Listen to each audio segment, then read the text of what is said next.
ఎక్కడ చూసినా కూడా ఎన్నికలకు 15-20 రోజుల ముందు సిద్ధం అని చెప్పి కోట్లాది రూపాయలు ఖర్చు పెట్టి చేశారు అధ్యక్ష. ఏడ చూసినా కూడా సిద్ధమే అధ్యక్ష. కడపకు వచ్చినా సిద్ధమే, తిరుపతికి పోయినా సిద్ధమే, వైజాగ్ పోయినా సిద్ధమే, కర్నూలుకు పోయినా సిద్ధమే.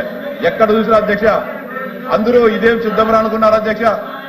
మనకి ఇప్పుడు తెలిసింది అధ్యక్ష, ఆ పార్టీ వాళ్ళకి అప్పుడే అర్థమైంది అధ్యక్ష. అదేంటంటే కుప్పం నుంచి ఇచ్చాపురం వరకు, మందాల నుంచి విజయనగరం వరకు రాష్ట్రాన్ని 5 ఏళ్లు బాగా భోజనం చేశాం, ఖజానా మొత్తం ఖాళీ చేశాం, రాష్ట్రాన్ని దివాలా తీసేశామని అధ్యక్ష. ₹1 ఆంధ్రప్రదేశ్ సిద్ధం చేశామని అధ్యక్ష. ఒక్క డిఎస్సీ కూడా ఇవ్వకుండా నిరుద్యోగులు మోసం చేశామని అధ్యక్ష. ఒక్క మందుబాబులు కూడా వదలకుండా నకిలీ సిద్ధం చేశామని అధ్యక్ష. భరోసా లేని ఆరోగ్య సమాజాన్ని సిద్ధం చేశామని అధ్యక్ష.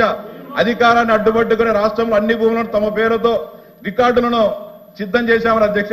ప్రతి ఊరిలో దౌర్జన్యం దుర్మార్గం చేసేమని సిద్ధం చేశామని అధ్యక్ష. వీళ్ళేసుకున్న బోర్డులకు అర్థం మనకు అప్పుడే తెలుస్తుంది అధ్యక్ష. కానీ జనం గొప్ప